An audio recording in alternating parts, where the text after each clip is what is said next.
Vilanova e Illa de Arousa volven formar parte do escenario dunha rodaxe cinematográfica. Desta volta estáse gravando en ambas vilas O Corno do Centeno, unha produción dirixida por Jaione Camborda.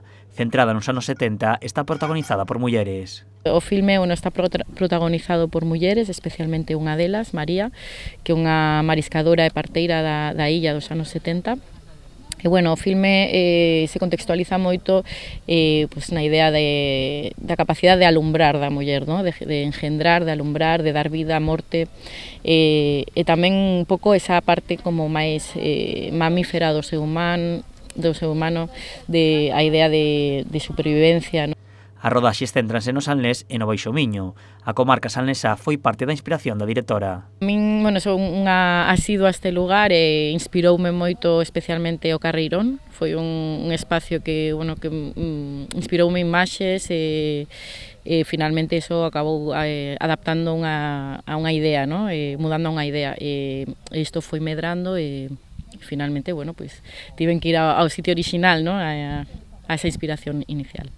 A produción levará a hospedarse no Salnés a máis de 70 persoas ao longo destas semanas.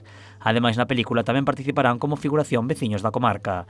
Todo este traballo é o resultado da colaboración de 3 produtoras de diferentes países. É unha película con unha coproducción internacional, sei que lideramos desde Galicia, ¿no? Con Esna tú mírame mira e esta Elástica que acaba de recibir o Oso de Oro en Berlín con Alcarrás. Entón, temos aí boas compañeiras e logo, Bélxica e Portugal tamén. A película tamén conta co respaldo de diferentes administracións como o Goberno e a Xunta. A parte da visión puramente cultural tamén está a parte económica da cantidad de xente que traballa, só decían elas de sobre 50 personas fixas, máis as que se van incorporando despois os traballos de postproducción e tamén todo o que pode contar das nosas costumes, da nosa terra, duns paisaxes como estes que temos, que sempre é algo do que podemos presumir e creemos que o sector audiovisual é unha ferramenta perfecta para facelo. A rodaxe manterase no Salnés ao longo da vindeira semana.